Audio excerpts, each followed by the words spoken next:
সমুদ্র ভীষণ ভালোবাসে অয়ন, তাই যদি হাতে টাকা পয়সা থাকে সুযোগ সময় হলে সে সমুদ্র দেখতে চলে আসে।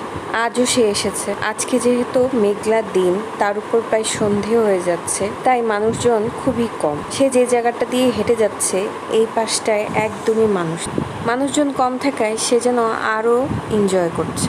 সমুদ্রের ঢেউয়ের সাথে যেন তারও ভেসে যেতে ইচ্ছে করছে। ভাবতে ভাবতে সে সমুদ্রের ঢেউয়ের দিকে তাকাল। হঠাৎ করে তার পাটা কে যেন নিচের দিকে টান দিল। সে তাকিয়ে দেখে কোনো হাত দেখা যাচ্ছে না বা কিছুই নেই, কিন্তু সে ওখান থেকে পা সরাতে পারছে না। সে পাটাকে অনেক টানাটানি করছে, কিন্তু তার পা সরছে না, যেন মাটির নিচে তাকে কেউ টেনে নিয়ে যাচ্ছে। এবং এই সময় অনেক বিশাল একটা ঢেউ আসছে। সে একদম ভয়ে কাবু হয়ে যাচ্ছিল। এমন সময় কোথা থেকে যেন তার হাজবেন্ড দূর থেকে ডাকতে ডাকতে আসছিল। সাথে সাথে তার পাটা যেন কে ছেড়ে দিল এবং সেই বড় ঢেউটা যেন কোথাও উধাও হয়ে গেল। ফিসফিস শব্দে কে যেন